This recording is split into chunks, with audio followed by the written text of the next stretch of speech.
সকাল, সন্ধ্যা, দুপুর যখনই খিদা লাগে তখনই শুধু নুডলসের কথা মনে পড়ে।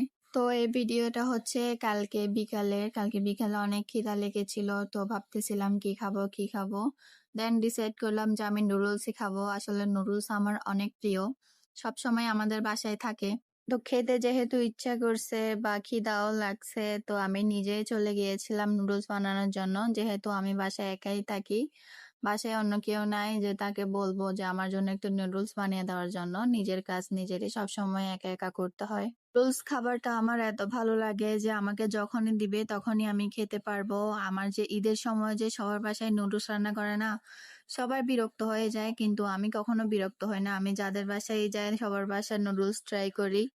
অনেক বাসার নুডলস মজা লাগে, আবার অনেক বাসার নুডলস মজা লাগে না, তারা সুন্দর মতো রান্না করতে পারে না।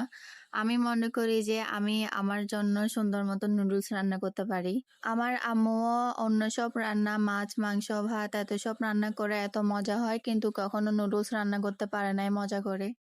আর আমি যে কোনো নাস্তা বা চা খুব মজা করে বানাইতে পারি, যে কোনো নাস্তায় বানাইতে পারি, যেটা ইউটিউবে দেখি ওইটাই ট্রাই করি। তো দেন বানানো চলে আসে, মানে আমি বানাইলে অনেক মজা হয়, সবাই খুব মজা করে খাই, সবাই খুব প্রশংসা করে মজা পাই।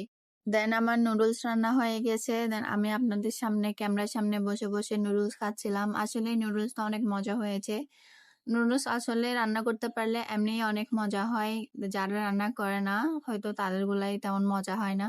আমি যেহেতু সবসময় রান্না করি, আমারটা সবসময় মজা হয়।